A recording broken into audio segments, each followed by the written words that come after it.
네, 오늘 주식 종목 리뷰는 요 나와 있는 모비데이즈 한번 보도록 하겠습니다. 들어오신 분들 구독 버튼, 좋아요 버튼 한 번씩 눌러주시면 감사하겠습니다.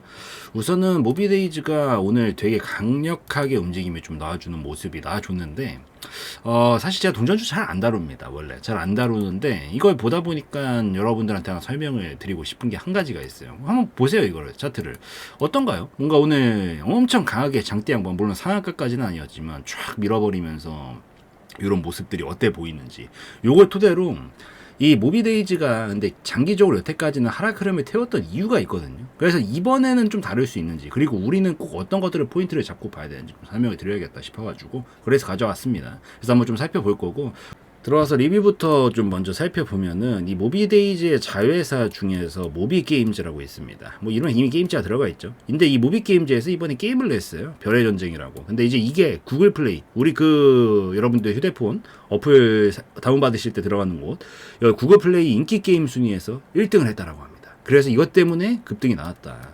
그래서 이번에 조금 더 이슈를 읽어보면 18일 날 이 한국과 미국, 캐나다에 정식적으로 런칭을 한 서브컬처 전략 RPG 별의 전쟁이 출시 3일 만에 구글 플레이 인기 게임 순위 1위에 올랐다라고 밝혔다라고 합니다. 근데 이 언론에 더 따르면은 이는 대형 게임사들의 굵직한 신작들을 제치고 이룬 성과이기 때문에 이 게임과 업계 내에서 이 중소 게임사의 반란이다라는 평가가 나오고 있다라고 전해진다라고 해요. 사실 1등 한 것만으로도 대단한 거긴 하죠. 대단한 거긴 한데 이게 조금 더 이제 사람들한테 지금 이번에 이런 장대 한 곳까지 뽑아낼 수 있었던 원리는, 뭐 예를 들어서 우리나라 반도체 대장 삼성전자가 맨날 1등 하던 거 또 1등 했다라 그러면 역시 삼성전자 그냥 이러고 말 수도 있는 거였지만, 어디 잘 알지 못했었던, 뭐 물론 그 정도는 아니에요. 그 정도는 아니지만 잘 못했었던 이 뭐 비우니까요, 기업이 이 1등, 2등 막 내놓으라 하는 기업들이라 이렇게 딱 신작 게임으로 맞붙었는데 1등을 해버렸다라고 하면 이거는 굉장히 충격적으로 사람들한테 다가올 수 있다라는 거지. 결국 이런 경쟁 시장에서 이런 대기업들과 경쟁을 해서도, 그러니까 비우긴 하지만 여기는 경쟁을 해서도 1등을 차지를 했다라는 거니까. 그래서 이런 부분들이 바로 급등으로 좀 이어질 수 있는 모멘텀이 됐고, 뭐 앞으로도 지속적인 업데이트 뭐 하는 건 보긴 봐야 되겠지만 더 아직 며칠 안 됐잖아요. 앞으로 지속적인 업데이트와 적극적인 뭐 소통을 우수한 서비스를 약속하겠다라고 밝혔다라고 하는데, 이런 부분들을 토대로 신규 이제 이용자도 더 늘려내고, 그리고 계속해서 붙잡아 두고 이걸 토대로 또 새로운 신작 게임을 또 나중에 내면서 이걸 가지고 또 계속 선순환 구조도 만들어낼 수 있다라고 하면은 지속 가능한 모멘텀으로 이어질 수 있는 가능성들도 생길 수 있기 때문에, 그런 부분들이 지금은 이번에는 사람들이 이제 깜짝 놀라가지고 급등을 친 거고, 이제 이후에 조금 더 잘 해낸다라고 하면은 이런 분위기를 이끌고 갈 수도 있겠다라는 걸 좀 체크를 하시고 보시면 좋을 것 같아요. 그래서 그렇게 좀 보시면 되는데, 오늘 설명드릴 메인은 뭐 물론 이것도 좀 잘 읽어보시되, 메인은 이제 기술적으로 좀 들어와서 설명드릴 부분들이 있어요.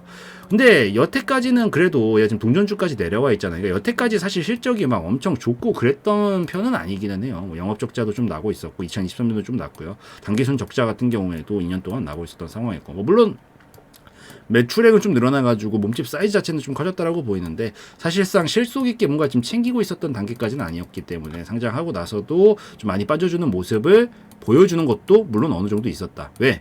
재무적인 부분들, 아무리 우리가 기술적으로 차트를 가지고 매매를 해서 수익을 낸다라고 하는 관점으로 본다라고 하더라도 기본적인 큰 흐름은 결국 재무 상태에 따라가게 되어 있거든요. 근데 그 부분이 아직까지는 크게 뒷받침이 안 되어서, 그래서 어느 정도 좀 적자가 지금 나고 있었던 것들도 있고 좀 하락 흐름을 태우고 오고 있었던 것들도 있는데, 여기서 이번 이슈를 토대로 해가지고 잘 그림을 만들어내면서 아무래도 흑자로 영업이익이나 단기수익도 흑자로 좀 전환을 시켜주고 앞으로 좀 선순환 구조를 잘 풀어낼 수만 있다면 이제 그런 부분들 반영시키면서 저점 잡고 올라갈 가능성들도 생길 수 있으니까, 지금 이제 앞으로 어떻게 하느냐에 달려 있는 거거든요. 많이 떨어졌고, 그래서 여기서 이제 어떻게 만드느냐가 좀 관건인 상황에서 오늘 굉장히 강한 장대 양봉이 나온 거다라고 좀 볼 수가 있겠죠.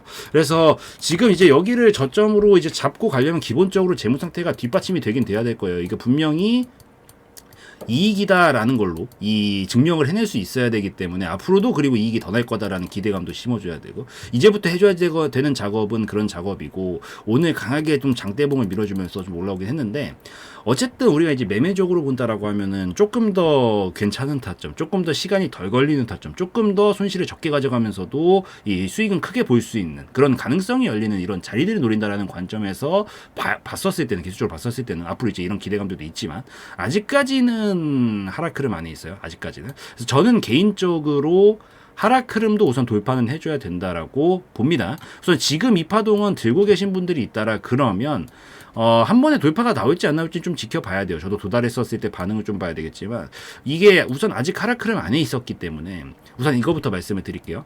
한 번에 이렇게 갈 가능성은 나올 가능성이 정말 많이 낮습니다. 우선은 이 당장 그러니까 얘가 앞으로 못 간다 이런 얘기랑은 좀 달라요. 지금 당장 이 그림에서 오늘 상가는 아니었지만 장대양봉 치고 연속 장대양봉 치고 점상 치고 점상 치고 점상 쳐가지고 따다다다당 이러고 갈 가능성은 굉장히 낮더라고요. 지금부터 우선은 해결해야 될 문제들이 좀 있는데 기본적으로 하락 흐름을 타고 있었기 때문에 한 번에 돌파하고 넘어가가지고 슈팅으로 갈 가능성은 낮으니까 보유하고 계신 분들은 어떻게 하셔야 되겠어요?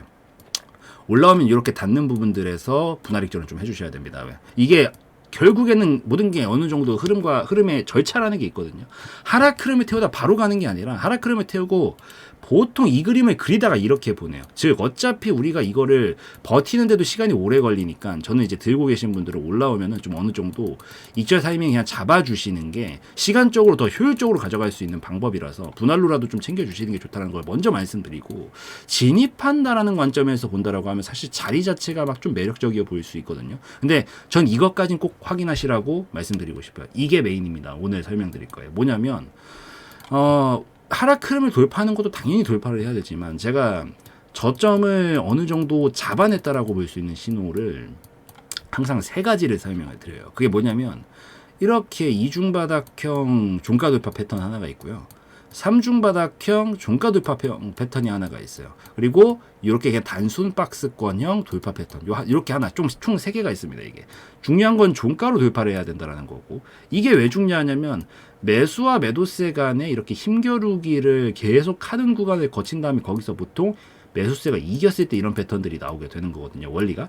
그래서 이게 확인이 돼야 확실히 매수세가 이 자리를 잡았다라고 볼 수 있다라는 개념으로 볼 수가 있고 더군다나 상승 파동이라는 게 저점과 고점을 높이면서 가는 파동인데 이게 만들어지고 나면 여태까지는 하락 흐름이었죠. 여태까지 하락 흐름을 타고 가다가 밑에서 이게 만들어진다라는 건 저점을 높이고 고점을 높이는 상승 파동으로 전환을 시켰다는 얘기거든요. 결국 어쨌든 상승 파동을 만들어놔야 계속 흐름을 태우면서 갈 거 아니야. 이런 그림들이 만들어져야 그래서 저점을 잡았다라고 보는 건데 아직 그게 완성이 되지는 않았어요. 이게 그 자리는 지금 봤었을 때 어디냐면은 한 770원 정도 자리거든요. 요 정도 자리 지금 여기서 지금 단순 박스권 이렇게 치고 있기 때문에 여기 이상 종가로 돌파하는 정도는 나와줘야 그래야 얘가 진짜 여기 장기 저점 잡았고 매수세가 이겨서 앞으로도 흐름을 이끌어 나갈 수 있다는 관점을 볼 수 있어요. 그리고 여기서 플러스 더해서 이 하락 추세도 같이 돌파를 만들겠죠. 그래서 여기서도 벗어나고 이 하락 흐름에서도 벗어나고 이렇게 저점을 잡았다라는 신호까지 나왔다라고 볼 수 있는 이 패턴이 나오면 그때서부터 공략하는 게 훨씬 유리하다. 한번 잘 봐봐요. 이게 왜 여태까지 실패했는지 기술적으로만 봤었을 때. 결국에는 여기서 봐봐요. 여기서도 지금이랑 비슷한 시점이에요. 떨어졌다 막 급등치고 올라오지만 결국 종가로 여기 다 돌파를 못합니다. 그 말인즉슨 여기까지 제압하고 넘어갈 수 있을 정도의 매수세는 못 붙었다는 얘기예요. 그러니까 그 이후로 어떻게 큰 흐름이 하방으로 가고 있었기 때문에 계속 밑으로 빠지는 거예요. 저기도 마찬가지죠. 여기도 결국에는 이 자리를 종가로 돌파를 하나요? 못한다고요. 계속 못하니까 어때? 실패하면 계속 빠지는 거예요. 그러니까 모비데이즈가 여태까지 동전주로 온 것도 물론 재무적인 부분들이 뒷받침이 안 돼서 그런 게 가장 크지만 기술적으로만 보더라도 이런 그림들을 만들어내질 못했어요. 그러니까 이게 확인이 안 된 자리에서 들어가는 것 자체가 사실은 굉장히 리스크가 커질 수 있는 부분이다라는 거죠. 어쨌든 이슈가 뭐 어쩌고 저쩌고 재무가 뭐 어쩌고 저쩌고 전부 다 가격으로 결국에는 반영이 될 테니까. 근데 그걸 확인해 줄 수 있는 가장 대표적인 패턴이 이 세 가지고 저는 모비데이즈를 노린다라고 하면 지금 그림적으로 봤었을 때 완전히 저점 자리에서 강하게 끌어올리는 모습을 보여주고 있어가지고 나름 매력적이다라고 생각을 하실 수 있는 분들도 있다라고 보지만 저는 굉장히 보수적으로 접근한 타입이고 전 발바닥에서 잡을 생각 자체가 없거든요. 발바닥에서 잡아봤자 시간만 길어지고 만약에 거기가 발바닥이 아닐 가능성들이 생겨버리면 굉장히 큰 폭락이 나올 수 있기 때문에 저는 이걸 보고 계시는 분들은 최소한 770원 이상 종가상으로 돌파는 나와줘야 그냥 800원 잡을게요. 800원 이상 종가상 돌파는 나와줘야 이게 진짜 이제 흐름을 살릴 걸로 생각을 하기 때문에 진입 타점을 어느 정도 고려를 하고 있다라고 하시면 최소한 이건 종가로 돌파가 나오는 걸 보고 그 다음에 자리 잡는 거 보고 나서 공략해도 절대 늦지 않고요. 보유하고 있다라는 관점에서 본다라 그러면 최대한 아직 돌파가 나온 건 아니잖아. 앞으로 못 나온다라는 게 아니에요. 근데 아직 나온 게 아니잖아. 그렇기 때문에 올라올 때 최소한 이게 시간이 뭐 만약에 찍고 떨어지면 또 어떻게 될 건데 또 밑에까지 빠지겠죠. 여기까지 또 빠질 거고 박스권으로 잡아줘서 나중에라도 돌파를 해주면 좋겠지만 설사 이게 나온다라고 하더라도 6개월 1년은 지나가 있을 가능성이 높고 최소한 그리고 뭐 그마저 만약에 못 지켜주고 빠져버리면 그거보다 더 큰 잔뜩이나 동전주인데 더 큰 리스크까지 감당을 해야 되기 때문에 저는 개인적으로는 앞으로 못 간다라는 관점에서라기보다는 지금 앞으로 거쳐야 될 절차들이 좀 남아있기 때문에 올라오면 한 750원 800원에서 저는 개인적으로 분할익절이라도 좀 끊어놓고 여기서 여차해서 여러분들이 반대로 돌파까지 났어. 그럼 좋은 거지. 나머지 물량 홀딩하면서 큰 흐름 장기 파동을 끌고 가는 움직임으로 가져가셔도 되니까 나머지 물량 가지고. 그런데 만약에 실패하게 되면 수익 챙겨놓은 게 있기 때문에 여기까지 올라올 거야. 좀 더 올라갈 거라고 했어요. 더 올라올 거기 때문에 한 750원 800원까지는 갈 건데 여기까지 해서 분할익절 해놓고 남은 물량이 터져주면은 땡큐지. 그냥 땡큐고 안 터져줘도 어차피 박스권으로 가든지 밑으로 내리 꽂을 가능성이 생긴다라는 거니까 나머지 물량 내 본전에서만 걸어두면 여기 수익 한번 챙겨놓고 나머지 물량 본전에서 빠져나와도 수익이잖아요. 그러고 다시 관망하다가 또 돌파 나올 때 재진입해가지고 또 먹으면 되는 거고 이렇게 대처를 하는 게 가장 리스크를 줄여가면서 대처할 수 있는 방식이라서 그걸 좀 같이 체크를 하시면서 보시면 좋겠다. 결국 오늘의 중요한 거는 항상 기술적으로 볼 때 저점을 잡았다라고 볼 수 있는 패턴을 확실하게 확인을 하고 무릎에서 들어가도 절대 늦지 않으니까 우리 그거를 꼭 확인해 주자. 이게 결국 중요한 겁니다. 여기서라도 그걸 만들어냈었으면 여기서 그림을 분명히 바꾸면서 이렇게라도 올렸을 거예요. 근데 여기서 추가적으로 더 빠졌던 게 결국 돌파가 안 나왔었기 때문이니까 이걸 꼭 체크를 하시면서 보시는 게 훨씬 좋다라는 거 그것만 좀 기억을 하시고 보시면 좋을 것 같아요. 우선 단기적으로 조금 더 올라갈 거거든요. 조금 더 올라갈 거라고 보기 때문에 물론 길게까지는 아니지만 조금 더 짧게 한번 쳐준 움직이면 분명히 나와주려고 할 거예요. 그래서 올라올 때 내일부터가 좀 핵심일 것 같으니까 보유하신 분들은 좀 어느 정도 욕심 너무 과하게 부리시지 마시고 이런 자리들에서 분할익절부터 좀 챙겨 놓으시고 나머지 가지고 보는 게 훨씬 좋아요. 그것만 꼭 기억을 하고 보세요. 그래서 그 정도면 될 것 같으니까 이제 이해가 좀 되셨을 거라고 좀 생각을 하고 마무리 짓도록 하겠습니다. 그래서 이 정도면 충분히 다뤄드린 것 같으니까 여기까지 해서 좀 찍고 마무리 짓는 걸로 하고 오늘 영상에서의 내용은 저의 개인적인 견해였으므로 참고용으로만 보시라고 말씀드리고 마무리 짓도록 하겠습니다.